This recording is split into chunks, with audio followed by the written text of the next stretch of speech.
Hello, this is Dean Takahashi, lead writer for GameSpeed at VentureBeat, and happy to be here with Blake Harris, author, and Josh Tsui, filmmaker. Both of you, starting with Blake, why don't you introduce yourself? Well, that's a honest mistake. We look very similar. So I'm Blake Harris. I'm here in New York, or I guess with my virtual background, I'm in the land of console wars. I wrote Console Wars in 2014. I wrote The History of the Future about Oculus and VR and Facebook that came out in 2019. And I've spent the past various parts of the past 9 years, but mostly the past year, finishing up the documentary version of the Console Wars story about the battle between Sega and Nintendo. And I've also seen the film of the guy we're going to turn to next, and I give it two big thumbs up. All right, and Josh. Yeah. My name is Josh Tsui, and I'm, traditionally a game developer. I've been working in games for, gosh, like almost 25 years, if not more so. Starting off with the arcade era with Midway games back in the 90s, and from there worked on a lot of big video game franchises outside of franchises such as Mortal Kombat and WrestleMania and others. I've also worked on the Fight Night series and also the Tony Hawk series. And the last 4.5, almost 5 years, I've been working on the documentary about Midway's arcade games of the 90s and how crazy that era was and everything.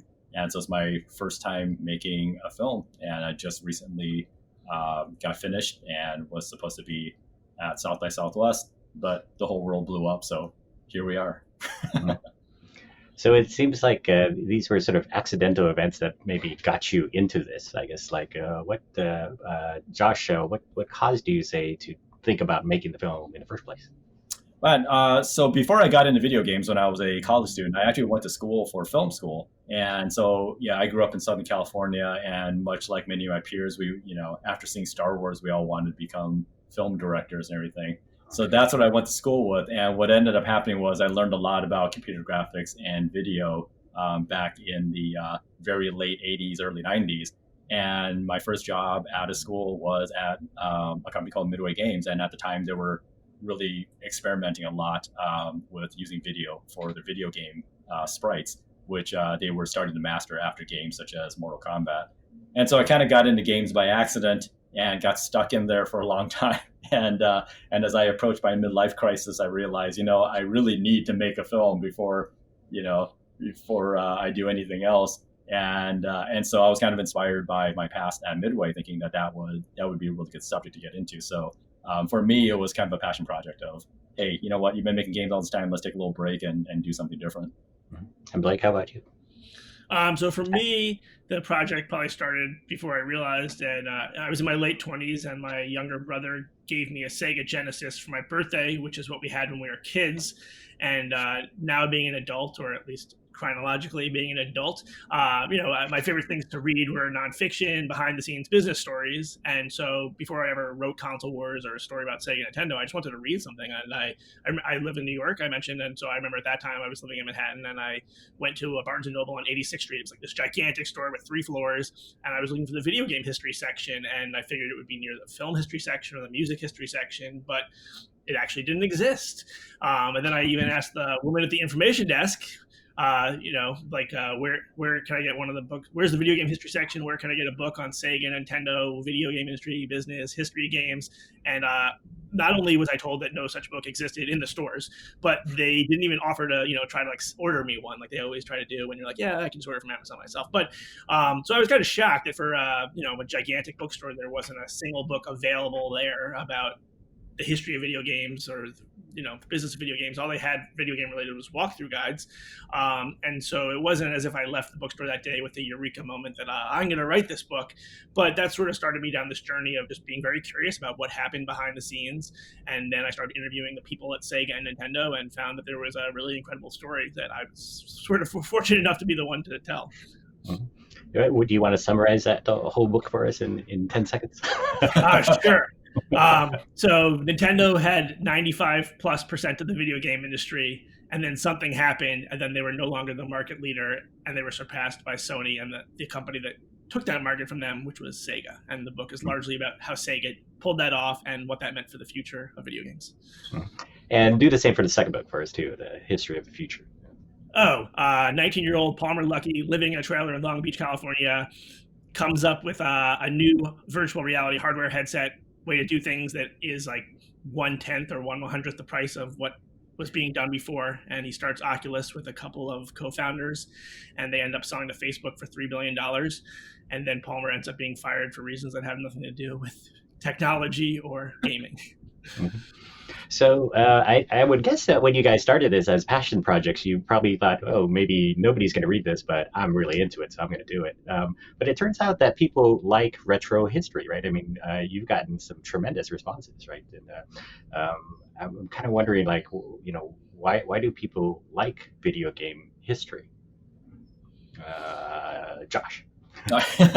I think a lot of it has to do with the fact that up until this point, there was only so much video game history. If people who were gamers in the '90s, games from the '70s up to the '90s, there were a lot of games, but it was only 20 years. Now, a good 40, 50 years later, there's a lot more history to kind of look back on. So I think with that, you have more generations of players who are now adults, kind of looking fondly back at their past. And one thing that I found with my film, that when I've shown it to people or I've talked about it to people, is, I get people who say, oh my God, I was a teenager back then. That was totally where all my lunch money went off to. Now I'm a parent and I have my own kids and they're playing games, but I want to kind of introduce them to what I used to play. And so, you're getting this, the generation of, '90s kids who are now adults, and they're, it's that every 20-year nostalgia thing, I think and I think that's really, a lot, between that and previous generations all kind of compounding on top of each other, I think has really, brought up gaming as a history thing to the forefront. And Blake, yeah. Yeah, I think it's like there's a simple reason to it also. I mean, you look at Handsome Josh. Now you look behind Handsome Josh, and there's this background: Street Fighter, Rampage, Smash TV. Like, the first thing I want to do is like shove Josh out of the way to play those games, and then the second thing is like, well, like, where did they come from? Like, as a kid with Sega and Nintendo, I grew up in the '80s, and so, like, at the time, it felt like these things came out of thin air, like someone, not actual people, just like Sega and Nintendo, these faceless companies were making them. But then you were obviously realize, humans and groups of people collaborated to make these things and sell these things, and even if there wasn't an exciting story, it would just be fascinating to sort of learn where they came from to a lot of people. And then in the case of Sega and Nintendo, in the case of Josh's film, like, it's even better because there's actually a great human story behind the making of these games. And then also, like, as Josh said, the retro aspect of it all, the looking back. I just said, like, when I was a kid, I perceived it all a certain way. So being able to look at it as an adult and actually get answers to, like, how this happened, how, like, one of my favorite stories from Console Wars is how Sega was able to get into Walmart when Walmart refused to carry Sega products. And as a kid, and just, I think even a lot of times as an adult, you sort of assume that there's a meritocracy to how things get into retailers or how things get past gatekeepers, but that's not how it works. There's a lot of, it's relationships, it's politics. And so Walmart didn't want to upset Nintendo because they were making so much money off Nintendo. So even if the Genesis was better, the 16-bit Genesis was better than the 8-bit Nintendo, it just wasn't worth it to them. And so sort of realizing why all these things happened, I felt like writing this book was like a behind the scenes tour of my childhood. And I think that a lot of people felt that way, and it resonates with them in that respect. And it feels like there's like a similar Disney effect here, where parents watch the old classics with their children, and it's like multiple generations have happened, and it feels almost like that with video games have finally coming around to that effect as well. It's even sort of permeated the current market, where we've got Final Fantasy VII remake out on the market, and it's going to sell millions and millions of copies here, and it's like. It's what's old is coming around as new again, and very, very interesting opportunities there. But it's funny, Blake. I guess. Oh, go ahead. I was just saying, I think a big part of it too. I think there's a nostalgic factor to why we fondly remember games from the '80s and '90s, but for whatever reasons, that was also a time when so many of the popular IPs in gaming came to life. I mean, I finally remember Mortal Monday and waiting for Mortal Kombat and Mortal Kombat 2, seeing what the difference was. But, like, now you have Mortal Kombat 11, so it's not like this was just some nostalgic thing that we all remember. It's like very much still part of the culture. You have Rampage the movie, you have Sonic and Mario at the Olympics. Like, these things did not go away, so it creates an even greater opportunity for that communal bond bond between parent and child, where there's a nostalgic aspect, but it's also like a baton passing thing to the child because it's their generation of gaming too. Yeah.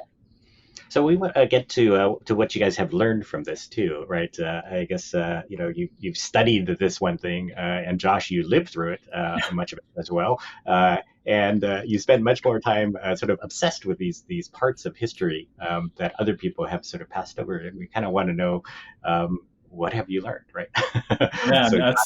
Josh, did you learn a bunch of things that you just didn't even know when you're? Yeah, I mean, I went into when I first started making the film, I thought I knew what the story was going to be, and so I had a pretty good idea of all of the different stories and where it was leading to and such. Where I got surprised by was just like sometimes I would interview somebody and I would ask them about a story that I knew, and they would tell me, but then they would kind of go off in a different direction that I didn't know about. It was like another layer of the onion, and so that was really challenging in that.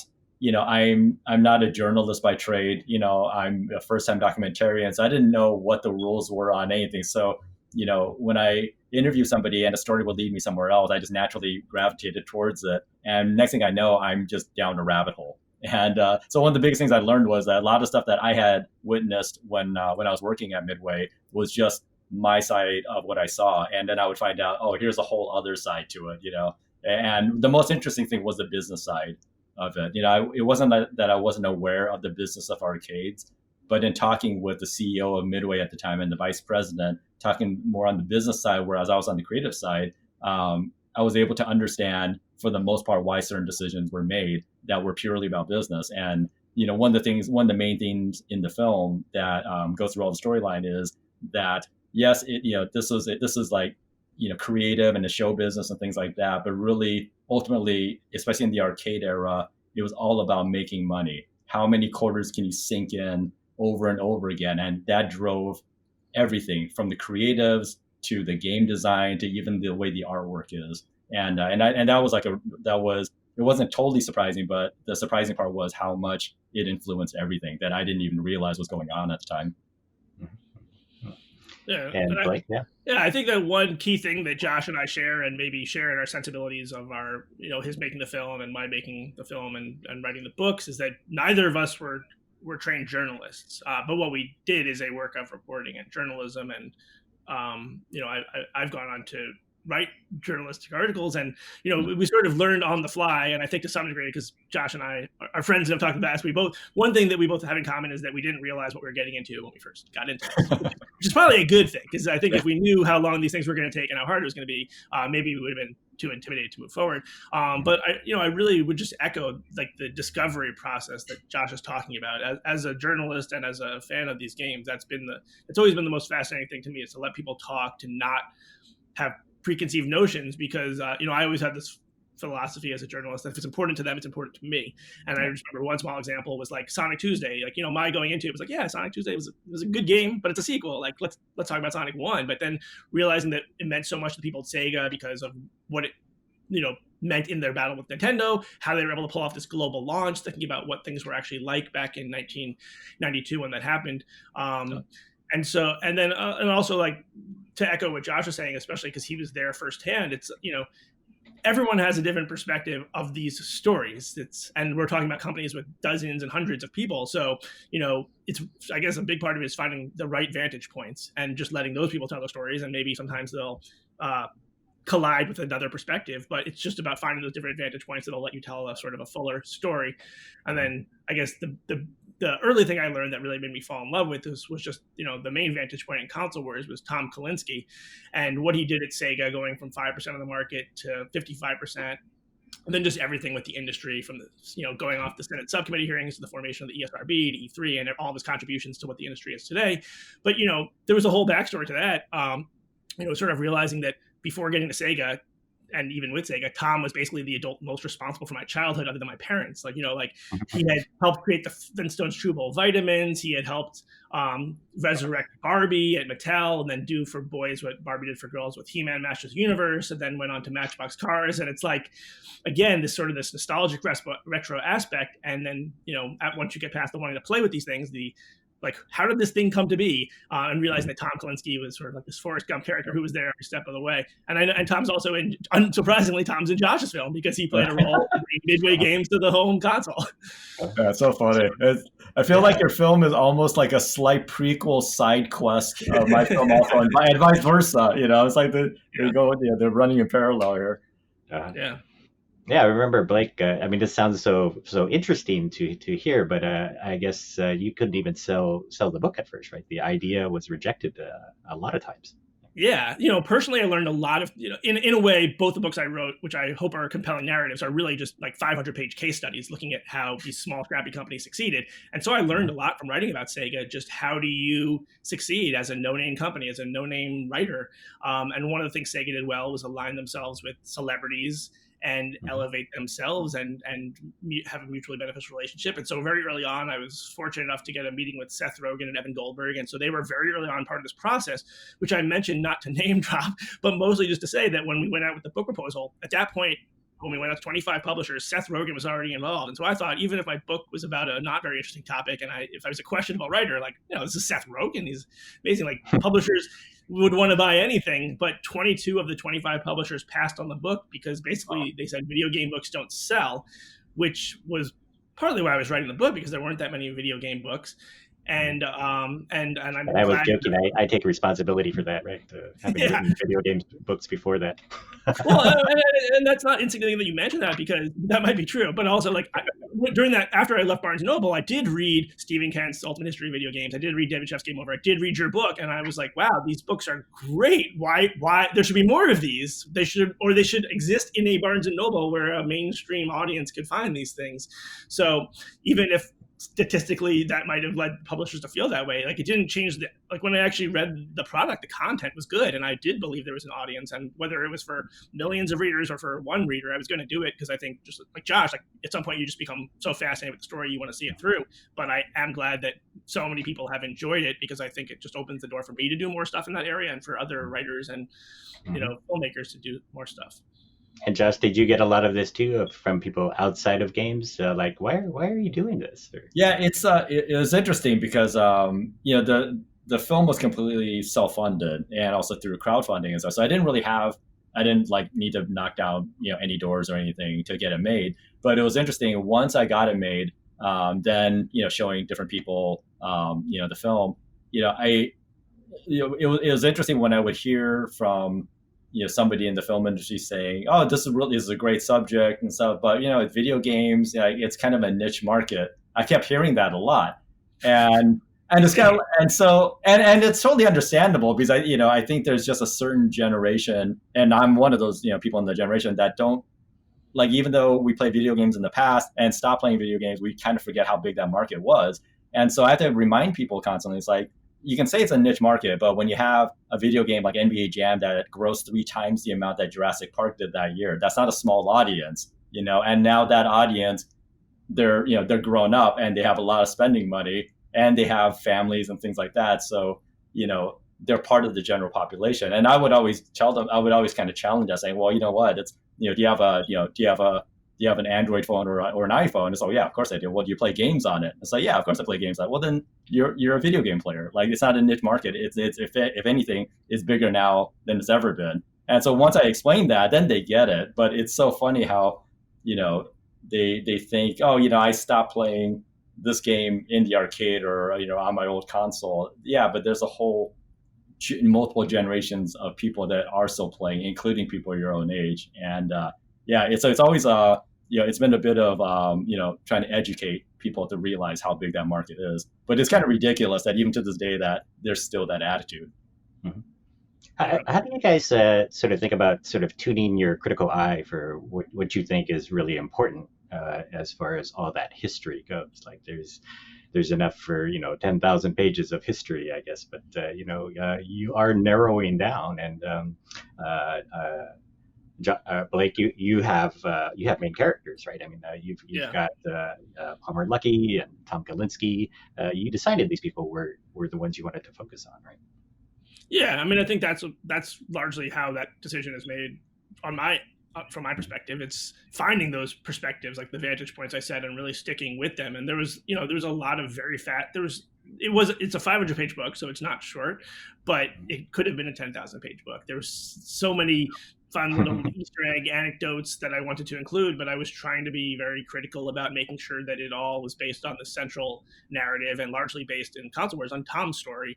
And so, the unfortunate part is then you lose other people's stories. I mean, I think the other thing too that was important with Console Wars was, I've always been a big believer in sort of that success is a collaborative, in many cases, a collaborative process, especially at companies or organizations. Like West Wing was something that I always thought about, because you think about President Bartlett, and you would say, oh, he did this, or the administration did that, but it was really this whole team of people, and it was never usually somebody's single idea. It was like the whole organism working together. And so I did want to convey that. And so after picking Tom and the other key characters at Sega, like Shinobu Toyota and Paul Rio and Al Nilsson and Ellen Beth Van Buskirk, and making find if a detail was really fascinating but didn't really underpin a critical moment in Sega's success, or really have a perspective driven by one of those people, I chose not to include it. And so, again, what I always hoped with Console Wars was that it was successful, because obviously it's my baby and I want to be successful, and my life changed by writing it. But I just wanted to open the door as much as possible for other people to write things, or for me to be able to write things, to be able to write those stories that got left on the cutting room floor. And that was my favorite stuff to read and to watch. Josh, how did you sharpen your focus as well? Man, it was tough. I mean, for one thing, I don't know how Blake edited from his book to his film and so on and stuff, because I was like, for myself, I ended up editing the film myself, which was never part of the plan. But it was painful, and I was warned that it was going to be painful. The old statement is, you got to learn to kill your babies, and so that was really rough. And I think, so I ended up, I think story-wise, I probably had twice the amount of storylines that I ended up with. Otherwise, the movie would have been really long and only would have catered to like the hardcore fans and such, but it would have just been, way too long and boring. So I basically, I read this book by Walter Murch, who's the Francis Ford Coppola's editor. It's a fantastic book for film editors. And one of the things that I learned from it was that, and I think it was from this book, that it's not about what you keep in your film. It's all about what you take out. Like what you take out is what is going to, make your film great. Whereas a lot of people think, oh, it's all about, keeping things in and making sure everything is in. And once I learned that phrase, I realized keeping the film at a rapid clip, making sure it's all about the pacing. And the other statement was that, you're making a documentary, not an encyclopedia. And so that really changed my attitude towards it. So then I was able to take out things, as painful as it was, for the better of the films, because it needed to feel like a very fast-paced hour and a half. And even if not all the information is there, trying to compress that information in there. So if people were to look for it, they can find that information in other ways and not just somebody stating it for 5 minutes straight. Uh-huh. I am curious, Josh. I'm sorry, Blake. Again, I keep doing that. Blake, we're doppelgangers. I mean, I know, right? Yeah. But as far as the conflicts that happen here that you're recording, I mean, you're reconstructing history, and you haven't witnessed this, right? And a little different from Josh, who lived through some of it. How do you sort of try to reconstruct that history in the best way possible, in a way that's also entertaining for the readers? Yeah. So one thing I would like to add to the previous question in terms of how do you sharpen your focus, because like Josh said, you're not making it as much as you might feel like an obligation to make an encyclopedia. You are making a piece of content that you want people to consume, and for me, I think it's also a lot about who you imagine as the consumer. And so I almost always think about my grandma. How can I make this story about 19-year-old Palmer Luckey creating a VR headset, which my grandma's never used, or Sega Nintendo, which my grandma knows nothing about other than that they used to be on my Hanukkah list. Like, how do I make that story interesting to her? And then just using that prism as to force me to make those tough decisions that Josh is talking about. And a big part of my answer to that is that I don't want this to feel like an encyclopedia. I want my grandma,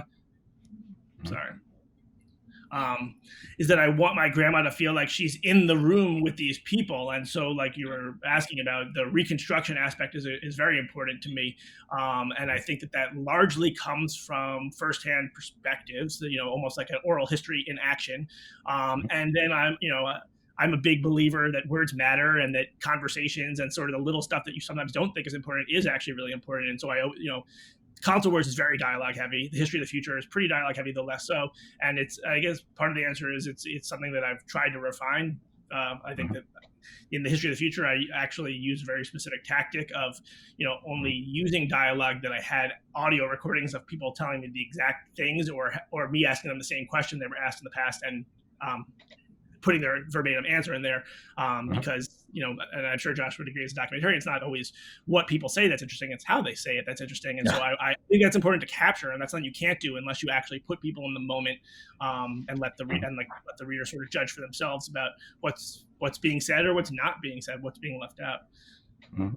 And I guess the other thing I would add too is, but Console Wars took me 3 years and the History of the Future took me 4 years. So the answer is that I spent a lot of time.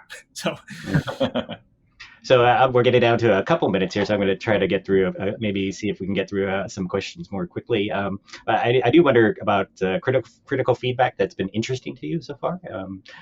Josh, I guess you've heard some of this, but Blake, you've probably heard a lot more. Blake. Yeah. I mean, it's helpful. Sometimes it hurts to get negative critical feedback, but I think that I think that as a work of writing, the History of the Future is much better than Console Wars, though both stories are awesome and I love both books. And I think a large part of that was because of some of the criticism that I got for the first book. And I tried. I definitely don't search the internet to see people saying bad things about me, but eventually I'll see something, and I always try to, use the litmus test. Like, if I were to do it over, would I act differently now hearing that feedback or not? And a lot of times I feel confident in my decisions, even if someone didn't like it, but sometimes there is good feedback. And then also, like, one of the reviews that always stood out to me was I think I got like a 1 out of 10 from the Telegraph, and the headline was "Console Wars is hideously false," and they were talking about how it's such an inaccurate representation of the era.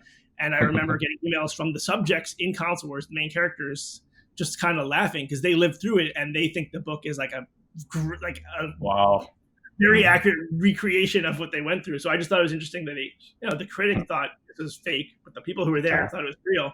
And maybe just to wrap it all up, like the most important audience to me is the people. Sorry, Grandma, but it is the people that live through it, because they're the ones who will know whether it's true or not. I can make an interesting story out of anything, but that wouldn't make it a true story.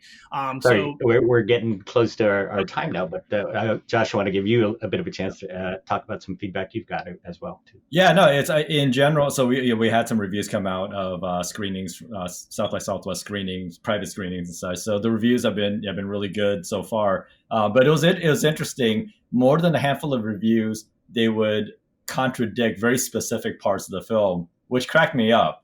So they would say like, this segment, out of everything, this segment, I didn't really think, wasn't really necessary. But then another review said this was like the most interesting segment of the film. So it's interesting to just see different critics like look at something in completely different ways. And coming from game development, I'm kind of used to that. So to Blake's point, my thing with this film was that when I screened it for the people who were involved in the film, people I interviewed, they were going to be my toughest critics, because they were the ones that were there. They're going to know what I edited out, what I, how I put things together. And I just want to make sure that they saw it and they felt like I got the point across, even if I didn't get all the nitty gritty details. And so that helped a lot, getting their approval on things. But in general, like the criticisms have been great. They've all, nobody is out to, burn my house down or anything. So I'm good with it. Right. Well, good. Very good. Thank you both very much. And looking forward to seeing both these documentaries. Thanks, Dean. Awesome. Thanks for having me.